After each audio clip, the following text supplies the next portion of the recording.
ਬਾਜ਼ ਟੀਵੀ ਤੋਂ ਮੈਂ ਪਰਮਜੀਤ ਸਿੰਘ ਬਾਗੜੀਆ। ਅੱਜ ਦੇ ਬਾਜ਼ ਟੀਵੀ ਦੇ ਲਈ ਅਸੀਂ ਇੱਕ ਸਪੈਸ਼ਲ ਪ੍ਰੋਗਰਾਮ ਜਿਹੜਾ ਲੈ ਕੇ ਆਏ ਹਾਂ ਸਿਆਸੀ ਹਸਤੀਆਂ ਨਾਲ, ਉਹਨਾਂ ਦੀ ਪਾਰਟੀ ਬਾਰੇ, ਗਤੀਵਿਧੀਆਂ ਬਾਰੇ ਔਰ ਕੀ ਸੰਭਾਵਨਾਵਾਂ ਨੇ, ਕੀ ਉਹਨਾਂ ਦੇ ਮੁੱਦੇ ਨੇ, ਉਹਨਾਂ ਬਾਰੇ ਚਰਚਾ ਕਰਨ ਲਈ ਅੱਜ ਸਾਡੇ ਕੋਲ ਹਾਜ਼ਰ ਨੇ ਸਾਹਿਬ ਮਨਿੰਦਰਪਾਲ ਸਿੰਘ ਬਰਾੜ, ਔਰ ਜੋ ਆਫਿਸ ਦਾ ਸਾਰਾ ਇੰਚਾਰਜ ਨੇ ਔਰ ਸਪੋਕਸਮੈਨ ਨੇ ਸ਼੍ਰੋਮਣੀ ਅਕਾਲੀ ਦਲ ਸੰਯੁਕਤ ਦੇ। ਉਹਨਾਂ ਤੋਂ ਪੁੱਛਾਂਗੇ ਵੀ ਪਾਰਟੀ ਦੀਆਂ ਕੀ ਗਤੀਵਿਧੀਆਂ, ਕੀ ਮੁੱਦੇ, ਕੀ ਏਜੰਡੇ ਨੇ ਪੰਜਾਬ ਦੇ ਲਈ। ਤੇ ਆਓ ਮੁਲਾਕਾਤ ਕਰਦੇ ਹਾਂ। ਬਰਾੜ ਸਾਹਿਬ, ਤੁਹਾਡਾ ਸਟੂਡੀਓ 'ਚ ਬਹੁਤ ਸਵਾਗਤ ਹੈ ਜੀ। ਬਹੁਤ ਬਹੁਤ ਧੰਨਵਾਦ ਜੀ। ਬਰਾੜ ਸਾਹਿਬ, ਕਾਫੀ ਜੱਕਾਂ ਤੱਕਾਂ ਤੋਂ ਬਾਅਦ ਸਾਡ ਸੁਖਦੇਵ ਸਿੰਘ ਢੀਂਡਸਾ ਤੇ ਜਥੇਦਾਰ ਬ੍ਰਹਮਪੁਰਾ ਜੀ ਨੇ ਜਿਹੜਾ ਏਕਾ ਕਰਕੇ ਸ਼੍ਰੋਮਣੀ ਅਕਾਲੀ ਦਲ ਸੰਯੁਕਤ ਜਿਹੜਾ ਬਣਾ ਲਿਆ, ਤੇ ਇਹਦੇ 'ਚ ਜਿਹੜੀ ਦੇਰੀ ਵੀ ਹੋਈ ਆ, ਕਾਫੀ ਜਿਹੜੀ ਸਮਾਂ ਲੱਗਿਆ ਇਸ ਨੂੰ ਇੱਥੇ ਮੈਚਿਓਰ ਹੋਣ ਤੱਕ, ਸ਼੍ਰੋਮਣੀ ਅਕਾਲੀ ਦਲ ਸੰਯੁਕਤ ਨੂੰ ਹੋਂਦ ਦੇ ਵਿੱਚ ਆਉਣ ਤੱਕ। ਤੇ ਜਦੋਂ ਦਾ ਹੋਂਦ ਦੇ ਵਿੱਚ ਆਇਆ, ਤੁਸੀਂ ਹੁਣ ਤੱਕ ਟਲੇ ਢਾਂਚਾ ਹੀ ਬਣਾ ਰਹੇ ਹੋ, ਜਦ ਕਿ ਜਿਹੜੀਆਂ ਇਲੈਕਸ਼ਨਾਂ ਨੇ ਪੂਰੀਆਂ ਸਿਰ ਦੇ ਉੱਤੇ ਨੇ। ਹੁਣ ਜਿਹੜੀਆਂ ਤੁਹਾਡੀਆਂ ਕੀ ਗਤੀਵਿਧੀਆਂ ਨੇ ਤੇ ਕਿਹੜੇ ਏਜੰਡੇ ਦੀ ਗੱਲ ਵੀ ਆਪਾਂ ਬਾਅਦ 'ਚ ਕਰਾਂਗੇ, ਵੀ ਜਿਹੜਾ ਢਾਂਚਾ ਪੰਜਾਬ ਦੇ ਵਿੱਚ ਤੁਸੀਂ ਆਪਣਾ ਪਾਰਟੀ ਦਾ ਉਹ ਪੂਰਨ ਤੌਰ ਤੇ ਖੜਾ ਕਰ ਲਿਆ, ਜਾਂ ਜਿਹੜੇ ਕੁਝ ਸੈਗਮੈਂਟ ਜਿਹੜੇ ਪੰਜਾਬ ਦੇ ਇੱਕ ਹਿੱਸੇ ਨੇ ਉਹ ਹਲੇ ਬਾਕੀ ਨੇ? ਪਰਮਜੀਤ ਜੀ ਤੇ ਬਾਜ਼ ਟੀਵੀ ਦੇ ਸਾਰੇ ਸੁਣ ਰਹੇ ਸਰੋਤਿਓ, ਵਾਹਿਗੁਰੂ ਜੀ ਕਾ ਖਾਲਸਾ, ਵਾਹਿਗੁਰੂ ਜੀ ਕੀ ਫਤਿਹ। ਧੰਨਵਾਦ ਜੀ। ਮੈਂ ਬਾਜ਼ ਟੀਵੀ ਵਾਲਿਆਂ ਦਾ ਤੁਹਾਡਾ ਕਰਦਾ, ਤੁਸੀਂ ਮੈਨੂੰ ਮੌਕਾ ਦਿੱਤਾ ਹੈ ਗੱਲਬਾਤ ਕਰਨ ਦਾ, ਵਿਚਾਰ ਵਟਾਂਦਰਾ ਕਰਨ ਦਾ। ਸਾਡੀ ਪਾਰਟੀ ਦੀ ਗੱਲ ਲੋਕਾਂ ਤੱਕ ਜਾਊਗੀ, ਕਿਉਂਕਿ ਬਹੁਤ ਚੀਜ਼ਾਂ ਕਈ ਵਾਰੀ ਨਵੀਂ ਪਾਰਟੀ ਹੋਣ ਕਰਕੇ ਪਤਾ ਨਹੀਂ ਹੁੰਦੀਆਂ ਜੀ, ਕਵਰ ਨਹੀਂ ਹੁੰਦੀਆਂ ਉਸ ਤਰੀਕੇ ਦੀਆਂ, ਕਿਉਂਕਿ ਜਿਹੜੀਆਂ ਰਵਾਇਤੀ ਪਾਰਟੀਆਂ ਆਪਦੇ ਸਾਧਨਾਂ ਨਾਲ, ਆਪਦੇ ਧਨ ਨਾਲ ਸਾਡੇ ਨਾਲੋਂ ਜ਼ਿਆਦਾ ਮੈਂ ਸਮਝਦਾ ਮੀਡੀਆ 'ਚ ਬਿਲਕੁਲ ਡੋਮੀਨੇਟ ਕਰਦੀਆਂ ਨੇ। ਸੋ ਪਹਿਲੀ ਗੱਲ ਤਾਂ ਤੁਸੀਂ ਇਹ ਸਵਾਲ ਕੀਤਾ ਸੀ ਕਿ ਜੀ ਇਹ ਜਿਹੜੀ ਪਾਰਟੀ ਜਗ੍ਹਾ ਤੱਕਾਂ 'ਚ ਬਣੀ, ਜਾਂ ਜੋ ਵੀ ਜਿਵੇਂ ਗੱਲਬਾਤ ਕੀਤੀ ਹੈ, ਸਰਦਾਰ ਸੁਖਦੇਵ ਸਿੰਘ ਜੀ ਢੀਂਡਸਾ ਤੇ ਜਥੇਦਾਰ ਰਣਜੀਤ ਸਿੰਘ ਜੀ ਬ੍ਰਹਮਪੁਰਾ ਦੋ ਇਹੋ ਜਿਹੀਆਂ ਸ਼ਖਸੀਅਤਾਂ ਨੇ ਜਿਨ੍ਹਾਂ ਨੇ ਸ਼੍ਰੋਮਣੀ ਅਕਾਲੀ ਦਲ ਬਾਦਲ ਨੂੰ ਸਰਕਾਰਾਂ ਤੱਕ ਪਹੁੰਚਾਇਆ ਜੀ। ਸਰਦਾਰ ਪ੍ਰਕਾਸ਼ ਸਿੰਘ ਬਾਦਲ ਆਪ ਕਹਿੰਦੇ ਹੁੰਦੇ ਸੀ ਕਿ ਜੀ ਇਹ ਦੋਨੇ ਲੀਡਰਾਂ ਦੇ ਸਦਕਾ ਅਸੀਂ ਰਾਜ ਭਾਗ ਭੋਗ ਰਹੇ ਹਾਂ ਔਰ ਅਸੀਂ ਇੱਥੇ ਤੱਕ ਪਹੁੰਚੇ ਹਾਂ, ਔਰ ਸਾਰਾ ਜਿਹੜਾ ਹੈਗਾ ਦਾਰੋ ਮਦਾਰ ਇਹਨਾਂ ਦੋ ਲੀਡਰਾਂ ਦੇ ਸਿਰ ਤੇ ਹੀ ਚੱਲਦਾ ਰਿਹਾ। ਪਰ ਹਾਲਾਤ ਐਸੇ ਬਣੇ ਪਿਛਲੇ ਸਮਿਆਂ 'ਚ, ਉਹਦੇ ਬਾਰੇ ਮੈਂ ਬਾਹਲਾ ਉਸ ਡਿਟੇਲ 'ਚ ਨਹੀਂ ਜਾਣਾ ਚਾਹੁੰਦਾ, ਕਿਉਂਕਿ ਆਪਣਾ ਸਬਜੈਕਟ ਨਹੀਂ ਹੈ, ਕਿ ਸਰਦਾਰ ਢੀਂਡਸਾ ਨੂੰ ਔਰ ਜਥੇਦਾਰ ਬ੍ਰਹਮਪੁਰਾ ਜੀ ਨੂੰ ਪਾਰਟੀ ਛੱਡ ਕੇ ਬਾਹਰ ਆਉਣਾ ਪਿਆ। ਕਿਸੇ ਵੀ ਪਾਰਟੀ ਨੂੰ, ਜਿਹੜੀ ਪਾਰਟੀ ਨੂੰ ਤੁਸੀਂ 50 ਸਾਲ 60 ਸਾਲ ਜ਼ਿੰਦਗੀ ਦੇ ਦਿੱਤੇ ਹੁਣ, ਛੱਡ ਕੇ ਆਉਣਾ ਕੋਈ ਸੌਖਾ ਕੰਮ ਨਹੀਂ ਹੁੰਦਾ, ਬਹੁਤ ਸਮਾਂ ਲੱਗਦਾ।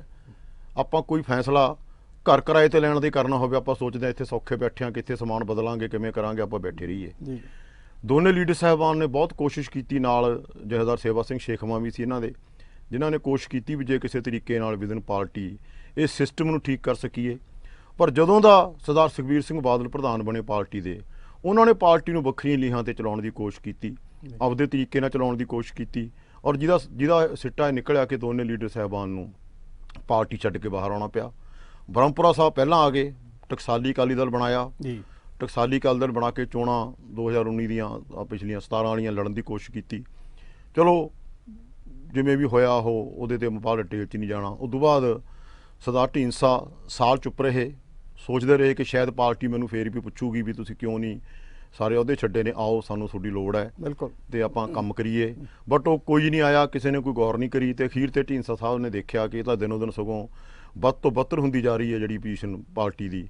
ਸੋ ਉਹਨਾਂ ਨੇ ਫਿਰ ਫੈਸਲਾ ਕੀਤਾ ਕਿ ਜਦੋਂ ਤੱਕ ਪਾਰਟੀ ਨੂੰ ਚੈਲੰਜ ਨਹੀਂ ਕਰਦੇ, ਜਿੰਨਾ ਬੁਰਾ ਹਾਲ ਹੋ ਰਿਹਾ, ਉਦੋਂ ਤੱਕ ਸਿੱਖ ਕੌਮ ਦਾ ਵੀ ਕੋਈ ਫਾਇਦਾ ਨਹੀਂ ਹੋਣਾ। ਔਰ ਅਕਾਲੀ ਦਲ ਦੀ ਜਿਹੜੀ ਇੱਕ 100 ਸਾਲ ਦਾ ਗੌਰਵਮਈ ਇਤਿਹਾਸ ਹੈ, ਉਦੋਂ 100 ਸਾਲ ਹੋਣ ਜਾ ਰਹੇ ਸੀ। 2019 14 ਦਸੰਬਰ 2019 ਨੂੰ ਢੀਂਡਸਾ ਸਾਹਿਬ ਨੇ ਫੈਸਲਾ ਲਿਆ, 99 ਸਾਲਾ ਮਨਾਇਆ ਕਿ ਹੁਣ ਕੋਈ ਫੈਸਲਾ ਲੈਣਾ ਪੈਣਾ। ਔਰ 2019 'ਚ ਬ੍ਰਹਮਪੁਰਾ ਸਾਹਿਬ ਨੇ ਟਕਸਾਲੀ ਅਕਾਲੀ ਦਲ ਵੱਲੋਂ ਇੱਕ ਉੱਥੇ ਕਾਨਫਰੰਸ ਰੱਖੀ ਸੀ, ਜਿਹਦੇ 99 ਸਾਲਾ ਕਾਨਫਰੰਸ ਰੱਖੀ ਸੀ, ਜਿਹਦੇ ਢੀਂਡਸਾ ਸਾਹਿਬ ਨੇ ਜਾ ਕੇ ਐਲਾਨ ਕੀਤਾ ਕਿ ਮੈਂ ਹੁਣ ਜਿਹੜਾ ਹੈਗਾ ਆਪਦਾ ਅਲੱਗ ਸ਼੍ਰੋਮਣੀ ਅਕਾਲੀ ਦਲ ਨੂੰ ਬਚਾਉਣ ਵਾਸਤੇ ਕੋਸ਼ਿਸ਼ ਕਰੂੰਗਾ। ਉਹਦੇ ਜਿੱਦਾਂ ਦੇ ਵੀ ਸਾਰਿਆਂ ਨਾਲ ਸਹਿਮਤੀ ਹੋ ਕੇ ਜਾਊਗਾ, ਗੱਲ ਜਾਊਗੀ, ਉਹ ਕਰਾਂਗੇ। ਚਲੋ ਕੋਈ ਹਾਲਾਤ ਐਸੇ ਬਣੇ, ਕੋਈ ਧਾਰਮਿਕ ਮਜਬੂਰੀਆਂ ਹੋ ਗਈਆਂ। ਬ੍ਰਹਮਪੁਰਾ ਸਾਹਿਬ ਕਹਿੰਦੇ ਵੀ ਮੈਂ ਟਕਸਾਲੀ ਨੂੰ ਭੰਗ ਨਹੀਂ ਕਰ ਸਕਦਾ, ਮੈਨੂੰ ਕੋਈ ਤਰੀਕਾ ਨਹੀਂ ਲੱਭਦਾ, ਕਿਉਂਕਿ ਅਕਾਲ ਤਖਤ ਤੇ ਮੈਂ ਸਹੁੰ ਖਾਧੀ ਹੈ ਕਿ ਟਕਸਾਲੀ ਅਕਾਲੀ ਦਲ ਚੱਲੂਗਾ। ਚਲੋ ਹੌਲੀ ਹੌਲੀ ਲੀਡਰਾਂ ਨੇ ਮਿਲਦੇ ਰਹੇ ਸੀ, ਸੰਪਰਕ ਬਣਿਆ ਰਿਹਾ, ਨਾ ਸੰਪਰਕ ਨਹੀਂ ਟੁੱਟਿਆ। SGPC ਇਲੈਕਸ਼ਨਾਂ ਦੀ ਉਦੋਂ ਗੱਲ ਚੱਲਦੀ ਸੀ, ਸ਼ਾਇਦ ਛੇਤੀ ਹੋ ਜਾਣ, ਉਹਦੇ 'ਚ ਵੀ ਮਿਲਦੇ ਰਹੇ। ਹੋਰ ਧਿਰਾਂ ਵੀ ਜਿਵੇਂ ਜਥੇਦਾਰ ਰਣਜੀਤ ਸਿੰਘ ਜੀ ਔਰ ਰਵਿੰਦਰ ਸਿੰਘ ਜੀ ਔਰ ਸਾਰੇ ਇਹਨਾਂ ਨੇ ਰਲ ਕੇ ਕੋਸ਼ਿਸ਼ ਕੀਤੀ ਕਿ SGPC ਦਾ ਇੱਕ ਫਰੰਟ ਬਣਾ ਕੇ ਲੜੀ ਜਾਵੇ। ਚਲੋ ਨਹੀਂ ਚੋਣ ਹੋਈ, ਪੋਸਟਪੋਨ ਹੋ ਗਈ, ਜੋ ਵੀ ਉਹਦੇ ਕਾਰਨ ਬਣੇ, ਡਿਫਰੈਂਟ ਸਬਜੈਕਟ ਹੈ। ਔਰ ਉਸ ਤੋਂ ਬਾਅਦ ਫਿਰ ਇਹ ਲੀਡਰਾਂ ਦੇ ਬੈਠ ਕੇ ਜਦੋਂ ਇਹਨਾਂ ਨੇ ਕੋਈ ਹੱਲ ਕੱਢ ਲਿਆ ਕਿ ਜੀ ਅਕਾਲ ਤਖਤ ਸਾਹਿਬ ਤੇ ਆਪਾਂ ਨੇ ਤਾਂ ਯੂਨਾਈਟਿਡ ਅਕਾਲੀ ਦਲ ਜਿਹੜਾ ਸੰਯੁਕਤ ਅਕਾਲੀ ਦਲ ਇਕੱਠਿਆਂ ਨੇ ਬਣਾਉਣਾ, ਉਹਦੇ 'ਚ ਕੋਈ ਐਸੀ ਗੱਲ ਨਹੀਂ ਹੈ, ਅਕਾਲੀ ਦਲ ਹੀ ਬਣਾਉਣਾ ਆਪਾਂ ਨੇ ਕੋਈ ਤਾਂ ਹੈ ਨਹੀਂ। ਸਹਿਮਤੀ ਹੋ ਗਈ ਔਰ ਸ਼੍ਰੋਮਣੀ ਅਕਾਲੀ ਦਲ ਸੰਯੁਕਤ ਦੇ ਰੂਪ 'ਚ ਢੀਂਡਸਾ ਸਾਹਿਬ ਤੇ ਬ੍ਰਹਮਪੁਰਾ ਸਾਹਿਬ ਇਕੱਠੇ ਹੋ ਗਏ। ਦੇਰੀ ਦੀ ਗੱਲ ਤੁਸੀਂ ਕੀਤੀ ਹੈ ਕਿ ਢਾਂਚੇ 'ਚ ਇੰਨੀ ਦੇਰੀ ਕਿਉਂ ਹੋ ਗਈ? ਸਭ ਤੋਂ ਵੱਡਾ ਕਾਰਨ ਬਣਿਆ ਕਿਸਾਨ ਅੰਦੋਲਨ ਜੀ, ਕਿਉਂਕਿ ਅਸੀਂ ਫੈਸਲਾ ਕੀਤਾ ਸੀ ਸ਼੍ਰੋਮਣੀ ਅਕਾਲੀ ਦਲ ਸੰਯੁਕਤ ਨੇ, ਜਾਂ ਜਦੋਂ ਪਹਿਲਾਂ ਡੈਮੋਕ੍ਰੇਟ ਸੀ, ਕਿ ਅਸੀਂ ਕਿਸਾਨਾਂ ਦੇ, ਸਾਡੇ ਵਾਸਤੇ ਕਿਸਾਨਾਂ ਦੀ ਲੜਾਈ ਹੈ, ਜਿਹੜਾ ਕਿਸਾਨਾਂ ਦਾ ਜਿਹੜਾ ਸੰਗਰਾਮ ਚੱਲ ਰਿਹਾ ਹੈ, ਸਾਡੇ ਵਾਸਤੇ ਪਹਿਲ ਇਹਦੀ ਹੈ। ਅਸੀਂ ਕੋਈ ਵੀ ਪੋਲੀਟੀਕਲ ਫੈਸਲਾ, ਕੋਈ ਵੀ ਪੋਲੀਟੀਕਲ ਰੈਲੀ, ਕੋਈ ਵੀ ਪੋਲੀਟੀਕਲ ਪ੍ਰੋਗਰਾਮ ਨਹੀਂ ਕਰਨਾ ਜਿਹੜਾ ਕਿਸਾਨਾਂ ਦੇ ਹਿੱਤਾਂ ਨੂੰ ਨੁਕਸਾਨ ਪਹੁੰਚਾਉਂਦਾ ਹੋਵੇ। ਸੋ ਅਸੀਂ ਕੋਈ ਵੀ ਪ੍ਰੋਗਰਾਮ ਸ਼੍ਰੋਮਣੀ ਅਕਾਲੀ ਦਲ ਡੈਮੋਕ੍ਰੇਟ ਦੇ ਝੰਡੇ ਹੇਠ ਨਹੀਂ ਕੀਤਾ ਜੀ, ਔਰ ਕੋਈ ਵੀ ਅਸੀਂ ਇੱਦਾਂ ਦਾ ਕੋਈ ਸਟੈਪ ਨਹੀਂ ਚੱਕਿਆ ਕਿ ਉਹ ਜਿਹੜਾ ਹੋ ਸਕੇ। ਦੂਸਰਾ ਫਿਰ ਕਰੋਨਾ ਦਾ ਇੱਕ ਕਹਿਰ ਆ ਗਿਆ, ਜਿਹਦੇ 'ਚ ਸਰਕਾਰ ਦੀਆਂ ਬਿਲਕੁਲ ਬਾਕੀ ਨਾਲ ਆਪਾਂ ਚੱਲਦੇ ਰਹਾਂਗੇ। ਮੈਂ ਸਵਾਲ ਵੀ ਤੁਹਾਨੂੰ ਕਰਦਾ ਰਹਾਂਗਾ। ਮੈਂ ਪੁੱਛਣਾ ਚਾਹਾਂਗਾ ਕਿ ਜਦੋਂ ਢੀਂਡਸਾ ਸਾਹਿਬ ਨੇ ਇਹ ਗੱਲ ਕੀਤੀ ਆ, ਜਦੋਂ ਟਕਰਾਅ ਹੋਇਆ, ਵੀ ਜਿਸ ਤਰ੍ਹਾਂ ਟੌੜਾ ਸਾਹਿਬ ਨੇ ਅਟੈਕ ਕੀਤਾ ਸੀ ਬਾਦਲ ਸਾਹਿਬ ਤੇ ਵੀ ਪਾਰਟੀ ਦਾ ਪ੍ਰਧਾਨ ਕੋਈ ਹੋਵੇ, ਸਾਰਿਆਂ ਨੂੰ ਮਿਲਣੀ ਚਾਹੀਦੀ ਆ, ਮੁੱਦਾ ਉਠਾਇਆ ਸੀ। ਕੈਪਟਨ ਕਮਲਜੀਤ ਸਿੰਘ ਨੇ ਵੀ ਉਠਾਇਆ ਸੀ ਕਿ ਪਾਰਟੀ ਦਾ ਪੱਕਾ ਪ੍ਰਧਾਨ ਹੋਵੇ, ਜਦੋਂ ਚੱਲਦੀ ਆ ਰਹੀ ਸੀ ਗੱਲਬਾਤ ਟਕਰਾਓ ਦੀ। ਕੀ ਉਸ ਤਰ੍ਹਾਂ ਦੀ ਦੇਖਦੇ ਸੀ ਵੀ ਪਾਰਟੀ ਦੇ ਵਿੱਚ ਹੋਰਨਾਂ ਨੂੰ ਵੀ ਮੌਕਾ ਮਿਲੇ ਜਥੇਬੰਦਕ ਦੇ ਤੌਰ ਦੇ ਉੱਤੇ ਅੱਗੇ ਆਉਣ ਦਾ? ਨਹੀਂ ਜੀ, ਨਹੀਂ, ਕੋਈ ਐਸੀ ਗੱਲ ਨਹੀਂ। ਦੇਖੋ, ਸੁਖਬੀਰ ਸਿੰਘ ਬਾਦਲ ਨੂੰ ਸਰਦਾਰ ਸੁਖਦੇਵ ਸਿੰਘ ਢੀਂਡਸਾ ਜੀ ਨੇ ਨਾਂ ਪ੍ਰਪੋਜ਼ ਕੀਤਾ ਸੀ ਔਰ ਰਣਜੀਤ ਸਿੰਘ ਬ੍ਰਹਮਪੁਰਾ ਜੀ ਨੇ ਉਹਨੂੰ ਸੈਕੰਡ ਕੀਤਾ ਸੀ, ਔਰ ਬਿਲਕੁਲ ਸਹਿਮਤੀ ਨਾਲ ਇਹ ਸੋਚ ਕੇ ਕਿ ਨੌਜਵਾਨ ਅੱਗੇ ਆਉਣੇ ਚਾਹੀਦੇ ਨੇ। ਖੁਸ਼ੀ ਨਾਲ ਢੀਂਡਸਾ ਸਾਹਿਬ ਤੇ ਬ੍ਰਹਮਪੁਰਾ ਸਾਹਿਬ ਨੇ ਸਰਦਾਰ ਸੁਖਬੀਰ ਸਿੰਘ ਬਾਦਲ ਨੂੰ ਪ੍ਰਧਾਨ ਬਣਾਇਆ ਸੀ ਪਾਰਟੀ ਦਾ। ਡਿਫਰੈਂਸ ਕੀ ਸੀ? ਉਹ ਪਾਰਟੀ ਨੂੰ ਚਲਾਉਣ ਦੇ ਤਰੀਕੇ 'ਚ ਫਰਕ ਸੀ। ਦੇਖੋ, ਸਰਦਾਰ ਸੁਖਦੇਵ ਸਿੰਘ ਢੀਂਡਸਾ ਸਕੱਤਰ ਜਨਰਲ ਸੀ ਸ਼੍ਰੋਮਣੀ ਅਕਾਲੀ ਦਲ ਦੇ। ਸਕੱਤਰ ਜਨਰਲ ਪ੍ਰਧਾਨ ਤੋਂ ਬਾਅਦ ਉਹਦੀ ਨੰਬਰ 2 ਪੋਸਟ ਹੁੰਦੀ ਹੈ। ਜਿੰਨਾ ਵੀ ਦਫ਼ਤਰ ਵਗੈਰਾ ਸਾਰਾ ਕੁਝ ਦੇਖਣਾ ਹੁੰਦਾ ਹੈ, ਮੀਟਿੰਗਾਂ ਬੁਲਾਉਣੀਆਂ ਹੁੰਦੀਆਂ ਨੇ, ਏਜੰਡੇ ਤੈਅ ਕਰਨੇ ਹੁੰਦੇ ਨੇ, ਉਹ ਸਕੱਤਰ ਜਨਰਲ ਕਰਦਾ ਹੈ। ਔਰ ਸਥਿਤੀ ਇਹ ਹੋ ਗਈ ਸੀ ਕਿ ਸਰਦਾਰ ਸੁਖਦੇਵ ਸਿੰਘ ਢੀਂਡਸਾ ਨੂੰ ਮੀਟਿੰਗ 'ਚ ਜੇ ਬੁਲਾਇਆ ਜਾਂਦਾ ਸੀ ਤਾਂ ਕੋਈ ਏਜੰਡਾ ਨਹੀਂ ਦੱਸਿਆ ਜਾਂਦਾ ਵੀ 10 ਵਜੇ ਮੀਟਿੰਗ ਹੈ, 8 ਵਜੇ ਫੋਨ ਜਾਂਦਾ ਸੀ ਕਿ ਜੀ 10 ਵਜੇ ਮੀਟਿੰਗ ਆ ਜਾਓ, ਕੋਈ ਪਤਾ ਨਹੀਂ ਸੀ ਹੁੰਦਾ। ਦੂਸਰਾ, ਜਿੱਥੇ ਇਹਨਾਂ ਦਾ ਰੌਲਾ ਪਿਆ, ਪਹਿਲਾਂ ਤਾਂ ਜਦੋਂ ਇਹਨੂੰ ਮਾਫੀ ਦਿੱਤੀ ਸਾਧ ਨੂੰ, ਸਰਸੇ ਵਾਲੇ ਨੂੰ, ਉਦੋਂ ਇਹਨਾਂ ਨੇ ਬੜਾ ਵਿਰੋਧ ਕਰਿਆ ਕਿ ਮਾਫੀ ਨਹੀਂ ਦੇਣੀ ਚਾਹੀਦੀ। ਪਾਰਟੀ ਦੇ ਅੰਦਰ ਰਹਿ ਕੇ ਵਿਰੋਧ ਕੀਤਾ, ਪਾਰਟੀ ਦੇ ਅੰਦਰ ਰਹਿ ਕੇ ਵਿਰੋਧ ਕਰਿਆ, ਕੋਰ ਕਮੇਟੀ ਦੇ ਮੀਟਿੰਗਾਂ 'ਚ ਵਿਰੋਧ ਕਰਿਆ।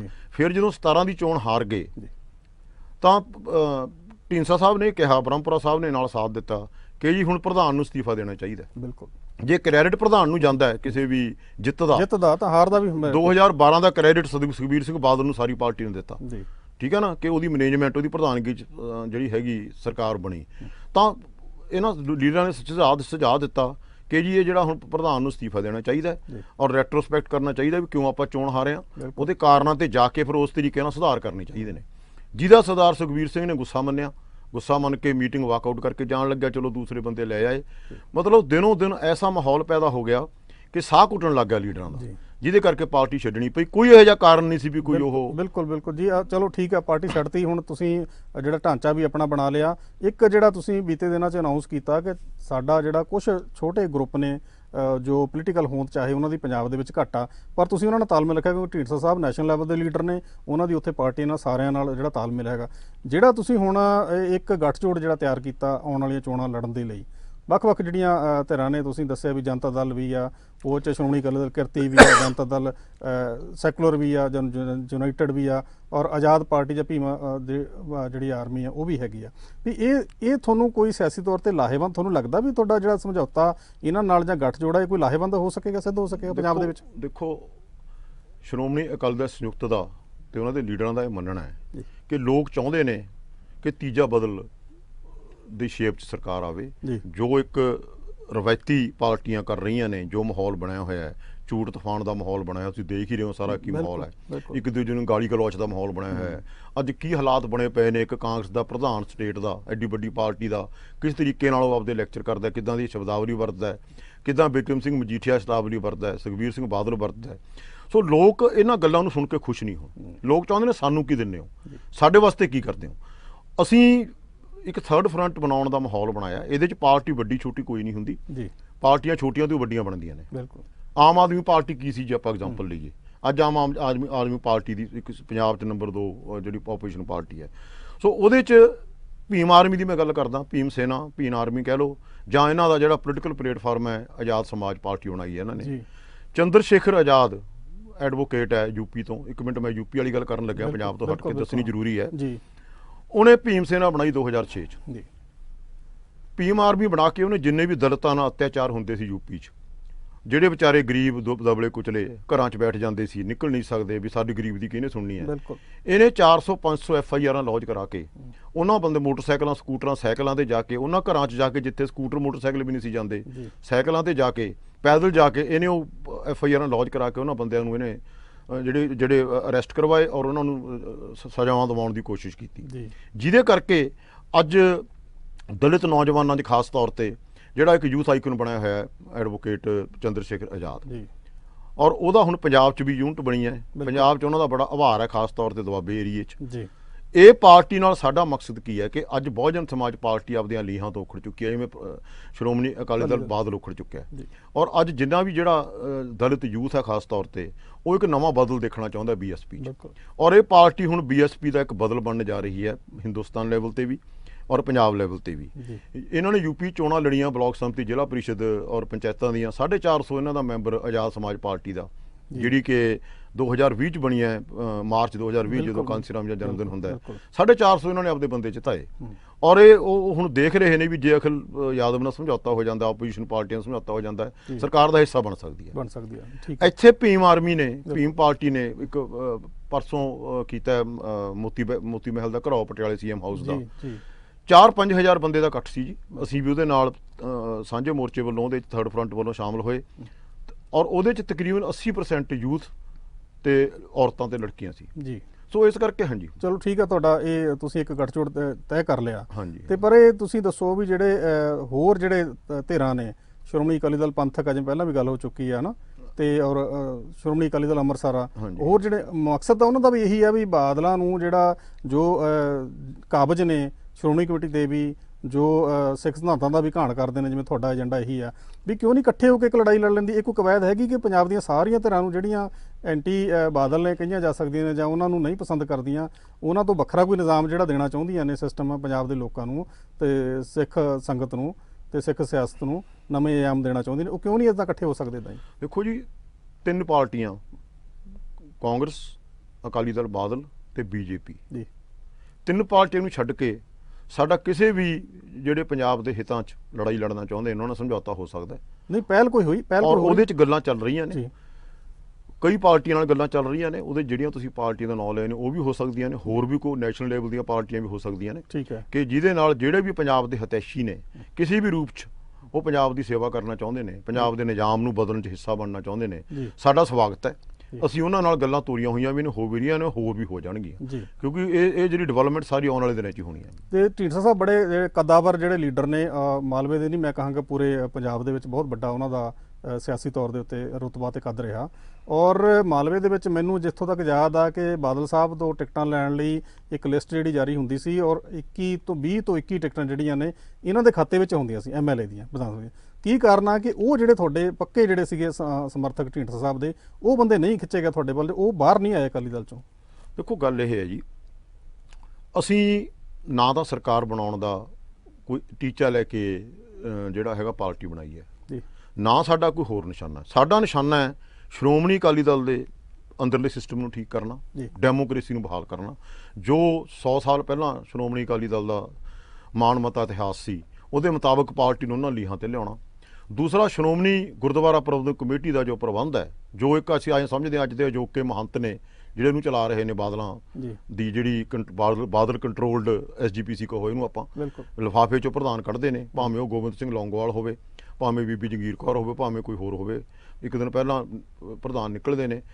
ਅਸੀਂ ਉਸ ਸਿਸਟਮ ਔਰ ਸ਼੍ਰੋਮਣੀ ਜਿਹੜਾ ਸ਼੍ਰੀ ਅਕਾਲ ਤਖਤ ਸਾਹਿਬ ਦੀ ਜਿਹੜੀ ਮਰਿਆਦਾ ਹੈ ਔਰ ਜਿਹੜਾ ਜਥੇਦਾਰ ਅਕਾਲ ਤਖਤ ਸਾਹਿਬ ਦੀ ਜਿਹੜਾ ਰੁਤਬਾ ਹੈ, ਉਹਨੂੰ ਬਹਾਲ ਕਰਨ ਵਾਸਤੇ ਅਸੀਂ ਜਿਹੜਾ ਇਹ ਪਾਰਟੀ ਬਣਾਈ ਸੀ, ਜਿਹਦੇ ਕਰਕੇ ਹੋ ਸਕਦਾ ਜਿਹੜੇ ਟਿਕਟਾਂ ਦੇ ਚਾਹਵਾਨ ਨੇ, MLA ਅੱਗੇ ਨੂੰ ਬਣਨਾ ਚਾਹੁੰਦੇ ਨੇ, ਪਹਿਲਾਂ ਰਹੇ ਨੇ, ਉਹਨਾਂ ਨੂੰ ਸਾਡਾ ਏਜੰਡਾ ਸੂਟ ਨਾ ਕਰਦਾ ਹੋਵੇ। ਇਹ ਰੀਜ਼ਨ ਹੋ ਸਕਦਾ। ਹੋਰ ਆਉਣ ਵਾਲੇ ਸਮੇਂ 'ਚ ਉਹ ਸਾਡੇ 'ਚ ਆ ਕੇ ਸ਼ਾਮਲ ਹੋਣਾ ਪਸੰਦ ਕਰਨ। ਇਸ ਕਰਕੇ ਏਜੰਡੇ ਦਾ ਫਰਕ ਹੈ ਜੀ। ਤੇ ਦੂਸਰਾ ਇੱਕ ਗੱਲ ਹੋਰ ਕਰਦੇ ਆ ਕਿ ਦਿੱਲੀ ਦੇ ਵਿੱਚ ਸ਼੍ਰੋਮਣੀ ਗੁਰਦੁਆਰਾ ਮੈਨੇਜਮੈਂਟ ਕਮੇਟੀ ਦੀਆਂ ਜਿਹੜੀਆਂ ਚੋਣਾਂ ਜਿਹੜੀਆਂ ਉਹ ਚੱਲ ਰਹੀਆਂ ਨੇ, ਢੀਂਡਸਾ ਸਾਹਿਬ ਦਿੱਲੀ ਦੇ ਵਿੱਚ ਬਹੁਤ ਸਮਾਂ ਜਿਹੜਾ ਬਤੌਰ MP ਜਾਂ ਰਾਜ ਸਭਾ ਮੈਂਬਰ ਵਜੋਂ ਰਹੇ ਨੇ, ਮੰਤਰੀ ਵੀ ਰਹੇ ਨੇ। ਦਿੱਲੀ ਦੀ ਸਿੱਖ ਸੰਗਤ ਦੇ ਵਿੱਚ ਕਾਫੀ ਉਹਨਾਂ ਦਾ ਪ੍ਰਭਾਵ ਆ, ਬਹੁਤ ਤਾਲਮੇਲ ਆ। ਉੱਥੇ ਕਿਸ ਧਿਰ ਨੂੰ ਕੀ ਇਨਵੋਲਵਮੈਂਟ ਹੈਗੀ ਹੈ, ਕਿਸ ਧਿਰ ਨੂੰ ਸਪੋਰਟ ਕਰਨ ਜਾ ਰਹੇ ਹੋ ਤੁਸੀਂ? ਦੇਖੋ, ਢੀਂਡਸਾ ਸਾਹਿਬ ਦਾ ਉੱਥੇ ਇੱਕੋ ਹੀ ਨਿਸ਼ਾਨਾ ਹੈ ਕਿ ਜਿੰਨੀਆਂ ਧਿਰਾਂ ਬਾਦਲਾਂ ਦੇ ਖਿਲਾਫ ਨੇ ਉਹਨਾਂ ਨੂੰ ਇਕੱਠੇ ਕਰਕੇ ਚੋਣ ਲੜਾਈ ਜਾਵੇ, ਜਿਹਦੇ 'ਚ ਜਥੇਦਾਰ ਰਣਜੀਤ ਸਿੰਘ ਜੀ ਵੀ ਉੱਥੇ ਆਪਦੇ ਕੈਂਡੀਡੇਟ ਲੜਾ ਰਹੇ ਨੇ ਜੀ, ਜੀਕੇ ਵੀ ਆਪਦੇ ਕੈਂਡੀਡੇਟ ਲੜਾ ਰਹੇ ਨੇ, ਔਰ ਸਰਨਾ ਵੀ ਲੜਾ ਰਹੇ। ਸੋ ਉਹ ਤਿੰਨਾਂ ਦਾ ਢੀਂਡਸਾ ਸਾਹਿਬ ਦਾ ਇਹੀ ਕੋਸ਼ਿਸ਼ ਹੈ ਕਿ ਕਿਸੇ ਤਰੀਕੇ ਨਾਲ ਜੇ ਇਹ ਤਿੰਨੇ ਇਕੱਠੇ ਰਲ ਕੇ, ਜਿੱਥੇ ਕਿਤੇ ਇੱਕ ਦਾ ਕਮਜ਼ੋਰ ਹੈ ਦੂਜੇ ਦੀ ਮਦਦ ਕਰ ਦੇਵੇ, ਦੂਜੇ ਦਾ ਕਮਜ਼ੋਰ ਹੈ ਤੀਜੇ ਦੀ ਮਦਦ ਕਰ ਦੇਵੇ। ਇਹ ਐਕਸਪੈਰੀਮੈਂਟ ਜਿਹੜਾ ਹੋ ਸਕਦਾ, ਜਥੇਦਾਰ ਰਣਜੀਤ ਸਿੰਘ ਦਾ ਜਿੱਥੇ ਕੈਂਡੀਡੇਟ ਕਮਜ਼ੋਰ ਹੈ ਉਹ ਦੋਨੇ ਬੰਦੇ ਮਦਦ ਕਰ ਦੇਣ, ਜਿੱਥੇ ਜੀਕੇ ਦਾ ਕੈਂਡੀਡੇਟ ਤਕੜਾ ਹੈ, ਕਿਉਂਕਿ ਆਪਦੇ ਏਰੀਆ ਹੁੰਦੇ ਨੇ ਜੀ, ਵੀ ਉਹ ਮਦਦ ਕਰਕੇ ਵੀ ਇੱਕ ਸਾਂਝਾ ਫਰੰਟ ਬਣਾ ਕੇ ਜਿਹੜਾ ਹੈਗਾ ਜਿਹੜਾ ਬਾਦਲਾਂ ਨੂੰ ਉੱਥੋਂ ਦਿੱਲੀ ਵਾਲੀ ਗੁਰਦੁਆਰਾ ਕਮੇਟੀ ਦੇ ਜਿਹੜੇ ਕੂ ਪ੍ਰਬੰਧ ਹੈ ਉਹ ਚੋਂ ਕੱਢਿਆ ਜਾਵੇ। ਉਹ ਕੋਸ਼ਿਸ਼ ਕਰ ਰਹੇ ਨੇ ਢੀਂਡਸਾ ਸਾਹਿਬ, ਦਿੱਲੀ ਹੁਣ ਵੀ ਦਿੱਲੀ ਨਹੀਂ ਜੀ ਉਹ। ਠੀਕ ਹੈ। ਤੇ ਜਿਹੜਾ ਢਾਂਚਾ ਜਿਹੜਾ ਉਸਾਰਿਆ ਤੁਸੀਂ, ਕਿਉਂਕਿ ਨਵੇਂ ਢਾਂਚੇ ਉਸਾਰਨ ਨੂੰ ਤੇ ਉਹਨੂੰ ਪ੍ਰੈਕਟਿਸ ਦੇ ਵਿੱਚ ਲਿਆਉਣ ਨੂੰ, ਪ੍ਰਕਿਰਿਆ ਦੇ ਵਿੱਚ ਲਿਆਉਣ ਨੂੰ ਕਾਫੀ ਜਿਹੜਾ ਟਾਈਮ ਲੱਗਦਾ, ਉਤੋਂ ਜਿਹੜੇ ਦਿਨ ਵੀ ਜਿਹੜੇ ਰੋਜ਼ ਘਟੀ ਜਾ ਰਹੇ ਨੇ ਚੋਣਾਂ ਦੇ। ਤੇ ਮੈਂ ਪੁੱਛਣਾ ਚਾਹਾਂਗਾ ਕਿ ਜਿਸ ਤਰ੍ਹਾਂ ਵੱਖ-ਵੱਖ ਜਿਹੜੇ ਤੁਸੀਂ ਵਿੰਗ ਬਣਾਏ ਨੇ ਤੇ ਉਹਨਾਂ ਦੀ ਮੈਨੂੰ ਜਾਣਕਾਰੀ ਦੇ ਦਿਓ ਵੀ ਕਿਹੜੇ-ਕਿਹੜੇ ਬੰਦਿਆਂ ਨੂੰ ਵਿੰਗ ਦੇ ਉੱਤੇ ਤੁਸੀਂ ਸ਼ਖਸੀਅਤਾਂ ਨੂੰ ਜਿਹੜਾ ਜ਼ਿੰਮੇਵਾਰੀ ਦਿੱਤੀ ਆ। ਪਹਿਲਾਂ ਅਸੀਂ ਸ਼੍ਰੋਮਣੀ ਅਕਾਲੀ ਦਲ ਡੈਮੋਕ੍ਰੈਟਿਕ ਦਾ ਸਾਰਾ ਢਾਂਚਾ ਬਣਾ ਲਿਆ ਸੀ ਜੀ, ਸਟੇਟ ਐਗਜ਼ੈਕਟਿਵ ਤੋਂ ਲੈ ਕੇ ਜ਼ਿਲ੍ਹਾ ਪ੍ਰਧਾਨਾਂ ਤੱਕ ਜੀ, ਜ਼ਿਲ੍ਹਾ ਜਥੇਬੰਦੀ ਦੇ ਵੀ ਸਾਡੇ ਕਈ ਅਨਾਉਂਸ ਹੋ ਗਏ ਸੀ, ਪਰ ਕਿਉਂਕਿ ਫਿਰ ਉਸ ਤੋਂ ਬਾਅਦ ਅਸੀਂ ਰਲੇਵਾਂ ਹੋ ਗਿਆ ਸਾਡਾ ਇਹਨਾਂ ਨਾਲ, ਟਕਸਾਲੀ ਅਕਾਲੀ ਦਾ ਬ੍ਰਹਮਪੁਰਾ ਸਾਹਿਬ ਨਾਲ ਔਰ ਸ਼੍ਰੋਮਣੀ ਅਕਾਲੀ ਦਲ ਸੰਯੁਕਤ ਬਣਨ ਕਰਕੇ ਸਾਰੇ ਢਾਂਚੇ ਸਾਨੂੰ ਪਿਛਲੇ ਦੋਨਾਂ ਪਾਰਟੀਆਂ ਨੇ ਭੰਗ ਕੀਤੇ, ਔਰ ਨਵਾਂ ਢਾਂਚਾ ਅਸੀਂ ਤਕਰੀਬਨ ਸਮਝ ਲਓ ਵੀ ਮਹੀਨੇ, ਡੇਢ ਮਹੀਨੇ, 2 ਮਹੀਨੇ ਤੋਂ ਲੱਗੇ ਹੋਏ ਹਾਂ, ਜਿਹਦੇ 'ਚ ਅਸੀਂ 28 ਤਾਂ ਪ੍ਰਧਾਨ ਬਣਾਤੇ ਜੀ। 22 ਜ਼ਿਲ੍ਹੇ ਨੇ, ਮਲੇਰਕੋਟਲਾ ਜ਼ਿਲ੍ਹਾ ਬਾਅਦ 'ਚ ਬਣਿਆ, ਉਹਦਾ ਪ੍ਰਧਾਨ ਹਜੇ ਦੋਨੇ ਬਣਨੇ ਰਹਿੰਦੇ ਨੇ। ਬਾਕੀ ਸਾਡੇ ਤਕਰੀਬਨ ਸਾਰਿਆਂ ਜ਼ਿਲ੍ਹਿਆਂ ਦੇ, ਇੱਕ ਅੱਧਾ ਜ਼ਿਲ੍ਹਾ ਹੋਰ ਛੱਡ ਦਿਓ ਜਿਵੇਂ ਲੁਧਿਆਣਾ ਹਜੇ ਅਸੀਂ ਨਹੀਂ ਬਣਾਇਆ ਹੈ, ਬਣ ਜੂਗਾ, ਇੱਕ ਤਾਂ ਕੋਈ ਹੋਰ ਹੋ ਸਕਦਾ ਹੈ। ਤੇ ਸਾਡੇ ਸ਼ਹਿਰੀ ਔਰ ਜਿਹੜੇ ਦਿਹਾਤੀ ਪ੍ਰਧਾਨ ਸਾਰੇ ਬਣ ਚੁੱਕੇ ਨੇ, ਔਰ ਤਕਰੀਬਨ 50% ਜਿਹੜੀਆਂ ਸਾਡੀਆਂ ਜ਼ਿਲ੍ਹਾ ਜਥੇਬੰਦੀਆਂ ਦੇ ਜਿਹੜੇ ਅਹੁਦੇਦਾਰ ਨੇ ਤੇ ਸਰਕਲ ਨੇ ਉਹ ਬਣ ਚੁੱਕੇ ਨੇ। ਤਕਰੀਬਨ 200 ਸਵਾ 200 ਮੈਂਬਰ ਦੇ ਸਾਡੇ ਜਿਹੜੇ ਸਟੇਟ ਐਗਜ਼ੈਕਟਿਵ ਦੇ ਵਰਕਿੰਗ ਕਮੇਟੀ ਦੀ ਸ਼ੇਪ 'ਚ, ਸੈਕਟਰੀਆਂ ਦੀ ਸ਼ੇਪ 'ਚ, ਜਨਰਲ ਸਕੱਤਰ, ਸੀਨੀਅਰ ਵਾਈਸ ਪ੍ਰਧਾਨ ਉਹ ਸਾਡੇ ਬਣ ਚੁੱਕੇ ਨੇ। 4 ਸਾਡੇ ਵਿੰਗ ਬਣ ਚੁੱਕੇ ਨੇ, ਜਿਹਦੇ 'ਚ ਯੂਥ ਵਿੰਗ ਦੇ ਕੋਆਰਡੀਨੇਟਰ ਅਸੀਂ ਲਾਏ ਨੇ ਮਨਪ੍ਰੀਤ ਸਿੰਘ ਤਲਵੰਡੀ, ਔਰ ਅਸੀਂ 13 ਲੋਕ ਸਭਾ ਹਲਕਿਆਂ ਦੇ ਕੋਆਰਡੀਨੇਟਰ ਲਾਏ ਨੇ, ਜਿਹੜੇ ਦੇਖਣਗੇ ਜਿੰਨੇ ਵੀ ਉਹਦੇ 'ਚ 9 ਵਿਧਾਨ ਸਭਾ ਹਲਕੇ ਨੇ, ਇੱਕ ਪਾਰਲੀਮੈਂਟ ਹਲਕੇ 'ਚ, ਉਹਦੇ 'ਚੋਂ ਅਸੀਂ ਜ਼ਿਲ੍ਹਾ ਵਾਈਜ਼ ਪ੍ਰਧਾਨ ਵੀ ਉਹਨਾਂ ਦੀ ਡਿਊਟੀ ਲਾਈ ਹੈ ਯੂਥ ਵਾਲੇ। ਹਫ਼ਤੇ 'ਚ ਅਸੀਂ ਜਿਹੜਾ ਜ਼ਿਲ੍ਹਾ ਪ੍ਰਧਾਨ ਨੇ ਹਫ਼ਤੇ 10 ਦਿਨਾਂ 'ਚ ਉਹ ਲਾ ਦਾਂਗੇ, ਔਰ ਜਥੇਬੰਦੀਆਂ ਬਣਾ ਦਾਂਗੇ। ਉਸ ਤੋਂ ਬਾਅਦ ਇਸਤਰੀ ਵਿੰਗ ਹੈ ਸਾਡਾ, ਉਹ ਬਣ ਚੁੱਕਿਆ, ਜਿਹਦੀ ਬੀਬੀ ਹਰਜੀਤ ਕੌਰ ਤਲਵੰਡੀ ਜਿਹੜੇ ਬੇਟੀ ਨੇ ਜਥੇਦਾਰ ਰਣਜੀਤ ਸਿੰਘ ਤਲਵੰਡੀ ਜੀ ਦੇ, ਸੌਰੀ ਜਗਦੇਵ ਸਿੰਘ ਤਲਵੰਡੀ ਜੀ ਦੇ ਜਿਹੜੇ ਸਾਬਕਾ ਪ੍ਰਧਾਨ ਅਕਾਲੀ ਦਲ ਦੇ ਵੀ ਸੀ, SGP ਦੇ, ਉਹਨਾਂ ਦੀ ਬੇਟੀ ਨੂੰ ਅਸੀਂ ਪ੍ਰਧਾਨ ਬਣਾਇਆ। ਬੀਬੀ ਪਰਮਜੀਤ ਕੌਰ ਗੁਲਸ਼ਨ ਨੂੰ ਅਸੀਂ ਸਰਪ੍ਰਸਤ ਬਣਾਇਆ। ਔਰ ਉਸ ਤੋਂ ਬਾਅਦ ਸਾਡਾ ਸ਼ਡਿਊਲ ਕਾਸਟ ਵਿੰਗ ਹੈ ਜਿਹੜਾ ਦੇਸਰਾਜ ਧੁੱਗਾ ਜਿਹੜੇ ਪਾਰਲੀਮੈਂਟ ਸਕੱਤਰ ਰਹੇ ਨੇ, ਉਹ ਸਾਡੇ ਜਿਹੜੇ SC ਵਿੰਗ ਦੇ ਪ੍ਰਧਾਨ ਨੇ। ਔਰ ਉਸ ਤੋਂ ਬਾਅਦ ਅਸੀਂ ਇੱਕ ਜਿਹੜਾ ਬਣਾਇਆ ਆਪਣਾ ਤੁਹਾਡਾ ਮੁਲਾਜ਼ਮ ਫਰੰਟ, ਉਹਦੇ ਅਸੀਂ ਅਜੇ ਅਹੁਦੇਦਾਰ ਬਣਾਉਣੇ ਨੇ, ਫਰੰਟ ਬਣ ਚੁੱਕਿਆ ਜੀ। ਤੇ ਬਰਾੜ ਸਾਹਿਬ ਜਾਂਦੇ ਜਾਂਦੇ ਮੈਂ ਇੱਕ ਹੋਰ ਤੋਂ ਸਵਾਲ ਪੁੱਛਣਾ ਤੁਹਾਡੇ ਕੋਲੋਂ ਕਿ ਤੁਸੀਂ ਦੱਸਿਆ ਵੀ ਸਾਡਾ ਬਾਦਲਾਂ ਖਿਲਾਫ ਜਿਹੜਾ ਏਜੰਡਾ ਉਹ ਤਾਂ ਤੁਸੀਂ ਜ਼ਾਹਰ ਕਰ ਦਿੱਤਾ ਕਿ ਸ਼੍ਰੋਮਣੀ ਕਮੇਟੀ ਆ ਉਹ 'ਚ ਸੁਧਾਰ ਲਿਆਉਣਾ, ਸਿਸਟਮ ਦੇ ਵਿੱਚ ਅਕਾਲ ਤਖਤ ਦੀ ਮਰਿਆਦਾ ਜਿਹੜੀ ਬਹਾਲ ਕਰਨੀ ਤੇ ਉਹ ਕਬਜ਼ਾ ਜਿਹੜਾ ਸ਼੍ਰੋਮਣੀ ਅਕਾਲੀ ਦਲ ਦਾ ਉਹਦੇ ਚੋਂ ਮੁਕਤ ਕਰਾਉਣਾ ਅਸੀਂ ਇਹਨਾਂ ਦੋਨੇ ਸੰਸਥਾਵਾਂ ਨੂੰ, ਸੁਪਰੀਮ ਨੇ ਜੋ ਸਿੱਖਾਂ ਦੇ ਲਈ। ਇਹ ਤਾਂ ਹੋ ਗਿਆ ਤੁਹਾਡਾ ਏਜੰਡਾ ਇੱਕ। ਦੂਸਰਾ ਵੀ ਤੁਸੀਂ ਇਲੈਕਸ਼ਨ ਵੀ ਲੜਨੀ ਹੈ, ਤੁਸੀਂ ਗੱਠਜੋੜ ਬਣਾ ਲਿਆ। ਪੰਜਾਬ ਦੇ ਲੋਕਾਂ ਲਈ ਤੁਹਾਡਾ ਕੀ ਏਜੰਡਾ, ਪੰਜਾਬ ਲਈ ਕੀ ਏਜੰਡਾ, ਔਰ ਪੰਜਾਬ ਦਾ ਜਿਹੜਾ ਤੁਹਾਡਾ ਸਿਆਸੀ ਏਜੰਡਾ ਕੀ ਹੈ? ਦੇਖੋ, ਸਭ ਤੋਂ ਪਹਿਲਾਂ ਸਾਡੇ ਕੋਲੇ ਅਸੀਂ ਬੜੇ ਖੁਸ਼ਕਿਸਮਤ ਹਾਂ ਕਿ ਸਰਦਾਰ ਪਰਮਿੰਦਰ ਸਿੰਘ ਢੀਂਡਸਾ ਵਰਗੇ 5 ਸਾਲ ਰਹੇ ਖਜ਼ਾਨਾ ਮੰਤਰੀ, ਠੀਕ ਹੈ, 5 ਵਾਰੀ ਦੇ MLA ਜੀ, ਔਰ 5 ਸਾਲ PW ਮਿਨਿਸਟਰ ਰਹੇ, ਸਾਡੇ ਨਾਲ ਨੇ। ਉਹ ਇੱਕ ਵਿਜ਼ਨ ਤਿਆਰ ਕਰ ਰਹੇ ਨੇ, ਮੈਨੀਫੈਸਟੋ ਤੋਂ ਪਹਿਲਾਂ ਅਸੀਂ ਇੱਕ ਵਿਜ਼ਨ ਦੇਣਾ ਲੋਕਾਂ ਨੂੰ ਕਿ ਉਹ ਵਿਜ਼ਨ 'ਚ ਅਸੀਂ ਦੱਸਣਾ ਕਿ ਅਸੀਂ ਆਹ ਕਰਨਾ ਚਾਹੁੰਦੇ ਹਾਂ, ਉਹਦੇ 'ਚ ਅਸੀਂ ਲੋਕਾਂ ਦੀ ਰਾਏ ਵੀ ਲੈਣੀ ਹੈ। ਸਭ ਤੋਂ ਵੱਡਾ ਜਿਹੜਾ ਸਾਡੇ ਵਿਜ਼ਨ ਦਾ ਪਹਿਲਾ ਪੁਆਇੰਟ ਹੈ, ਜਿਹੜਾ ਸਭ ਤੋਂ ਵੱਧ ਪੰਜਾਬ ਨੂੰ ਲੋੜ ਹੈ, ਕਿਉਂਕਿ ਅੱਜ ਪੰਜਾਬ ਪਰਮਜੀਤ ਜੀ ਇੱਕ ਨਾ ਫਾਈਨੈਂਸ਼ੀਅਲ ICU 'ਚ ਪਿਆ ਜੀ। 3 ਲੱਖ ਕਰੋੜ ਦਾ ਆਪਣੇ ਤੇ ਕਰਜ਼ਾ ਹੈ ਤੇ ਆਪਾਂ ਤਕਰੀਬਨ 40,000 ਕਰੋੜ ਰੁਪਇਆ ਵਿਆਜ ਦੇ ਰਹੇ ਹਾਂ। 3 ਲੱਖ ਕਰੋੜ ਦਾ ਬਿਲਕੁਲ ਕਰਜ਼ਾ ਹੈ, ਠੀਕ ਹੈ। 40,000 ਕਰੋੜ ਦਾ ਆਪਾਂ ਵਿਆਜ ਦੇ ਰਹੇ ਹਾਂ। 60% ਜਿਹੜਾ ਰੈਵਨਿਊ ਹੈ ਪੰਜਾਬ ਦਾ ਉਹ ਇਕੱਠਾ ਹੋ ਰਿਹਾ, 40% ਰੈਵਨਿਊ ਖਾਧਾ ਜਾ ਰਿਹਾ ਜੀ। ਭਾਵੇਂ ਉਹ ਵਪਾਰੀ ਖਾ ਰਹੇ ਨੇ, ਭਾਵੇਂ ਉਹ ਪੋਲੀਟੀਸ਼ੀਅਨ ਵਪਾਰੀਆਂ ਰਲ ਕੇ ਖਾ ਰਹੇ ਨੇ, ਭਾਵੇਂ ਉਹ ਬਿਊਰੋਕਰੇਟ ਖਾ ਰਹੇ ਨੇ, ਉਹਦੇ ਬਾਰੇ ਆਪਾਂ ਨੂੰ ਸਭ ਨੂੰ ਪਤਾ ਹੈ, ਬਾਹਲਾ ਡਿਟੇਲ ਜਾਣ ਦੀ ਲੋੜ ਨਹੀਂ। ਮਾਫੀਆ ਕੀ ਕੰਮ ਕਰ ਰਹੇ ਨੇ ਉਹ ਬਹੁਤ ਰੌਲਾ ਪੈਂਦਾ, ਮੈਨੂੰ ਉਹਦੇ ਤੇ ਜਾਣ ਦੀ ਲੋੜ ਨਹੀਂ। ਅਸੀਂ ਵਿਜ਼ਨ 'ਚ ਸਭ ਤੋਂ ਪਹਿਲਾ ਪੁਆਇੰਟ ਇਹ ਰੱਖਣਾ ਹੈ ਵੀ ਆਪਾਂ ਪੰਜਾਬ ਦੀ ਆਮਦਨ ਕਿਵੇਂ ਵਧਾਉਣੀ ਹੈ ਜੀ। ਦੇਖੋ, ਪੰਜਾਬ ਦੇ ਲੋਕਾਂ ਨੂੰ ਕਿਸੇ ਸਬਸਿਡੀਜ਼ ਦੀ ਲੋੜ ਨਹੀਂ, ਕਿਸੇ ਫ੍ਰੀ ਬਿਜਲੀ ਦੀ ਲੋੜ ਨਹੀਂ। ਕਿਸਾਨਾਂ ਦੇ ਜੇ ਆਮਦਨ ਬਣਦੀ ਹੋਵੇ ਉਹਨੂੰ ਫ੍ਰੀ ਬਿਜਲੀ ਦੀ ਲੋੜ ਨਹੀਂ ਹੈ। ਕਿਸੇ ਨੂੰ ਆਟਾ ਦਾਲ ਸਕੀਮ ਦੀ ਲੋੜ ਨਹੀਂ, ਕਿਸੇ ਨੂੰ 300 400 500 ਯੂਨਿਟਾਂ ਫ੍ਰੀ ਦੇਣ ਦੀ ਲੋੜ ਨਹੀਂ। ਅਸੀਂ ਇਹ ਸਭ ਤੋਂ ਪਹਿਲਾਂ ਅਸੀਂ ਇਸ ਗੱਲ ਤੇ ਕੰਮ ਕਰ ਰਹੇ ਨੇ ਸਰਦਾਰ ਪਰਮਿੰਦਰ ਸਿੰਘ ਕਿ ਆਪਾਂ ਉਹਨੂੰ ਜਿਹੜਾ ਆਮਦਨ ਕਿਵੇਂ ਵਧਾ ਸਕਦੇ ਹਾਂ, ਸਟੇਟ ਦਾ ਰੈਵਨਿਊ ਕਿਵੇਂ ਵੱਧ ਸਕਦਾ। ਜੇ ਸਟੇਟ ਕੋਲ ਅੱਜ ਦਿੱਲੀ ਅਰਵਿੰਦ ਕੇਜਰੀਵਾਲ ਗੱਲਾਂ ਕਰਦੇ ਨੇ ਮੈਂ ਡਿਵੈਲਪਮੈਂਟ ਕੀਤੀ, ਕਿਉਂ ਹੋਗੀ ਡਿਵੈਲਪਮੈਂਟ ਉੱਥੇ? ਕਿਉਂਕਿ ਦਿੱਲੀ ਕੋਲ ਸਰਪਲਸ ਬਜਟ ਹੈ। ਜੀ ਸਭ ਤੋਂ ਪਹਿਲਾਂ ਸਾਡੀ ਕੋਸ਼ਿਸ਼ ਹੈ ਬਜਟ ਜਿਹੜਾ ਹੈ ਇੱਕ ਸਰਪਲਸ ਕੀਤਾ ਜਾਵੇ। ਉਦੋਂ ਬਾਅਦ ਰੁਜ਼ਗਾਰ ਜੀ ਦੇ ਜਿਹੜੇ ਸਾਧਨ ਨੇ ਬਿਲਕੁਲ। ਉਹ ਕਿਵੇਂ ਪੈਦਾ ਕੀਤੇ ਜਾ ਸਕਦੇ ਨੇ, ਔਰ ਪ੍ਰਬੰਧ ਨੂੰ ਕਿਵੇਂ ਠੀਕ ਤਰੀਕੇ ਨਾਲ ਚਲਾਉਣਾ, ਜੀ ਜੀ ਪੁਲਿਸ ਨੂੰ ਕਿਵੇਂ ਕਾਬੂ ਕਰਨਾ। ਬਿਲਕੁਲ ਬਿਲਕੁਲ। ਬਰਾੜ ਸਾਹਿਬ ਤੁਸੀਂ ਆਪਣੇ ਸੰਗਠਨ ਬਾਰੇ ਔਰ ਉਹਦੀਆਂ ਨੀਤੀਆਂ ਤੇ ਏਜੰਡੇ ਬਾਰੇ ਬੜੇ ਵਿਸਥਾਰ ਨਾਲ ਜਿਹੜਾ ਗੱਲਾਂ ਕੀਤੀਆਂ ਨੇ, ਤੇ ਤੁਸੀਂ ਸਟੂਡੀਓ 'ਚ ਆਏ ਹੋ ਬਾਜ਼ ਟੀਵੀ ਦੇ, ਤੁਹਾਡਾ ਬਹੁਤ ਬਹੁਤ ਸ਼ੁਕਰਗੁਜ਼ਾਰ ਹਾਂ ਤੇ ਤੁਹਾਡਾ ਬਹੁਤ ਬਹੁਤ ਧੰਨਵਾਦ ਜੀ। ਹੁਣ ਲੈਂਦੇ ਹਾਂ ਦਰਸ਼ਕਾਂ ਤੋਂ ਇਜਾਜ਼ਤ ਜੀ। ਧੰਨਵਾਦ ਵਾਹਿਗੁਰੂ ਜੀ ਕਾ ਖਾਲਸਾ, ਵਾਹਿਗੁਰੂ ਜੀ ਕੀ ਫਤਿਹ ਜੀ।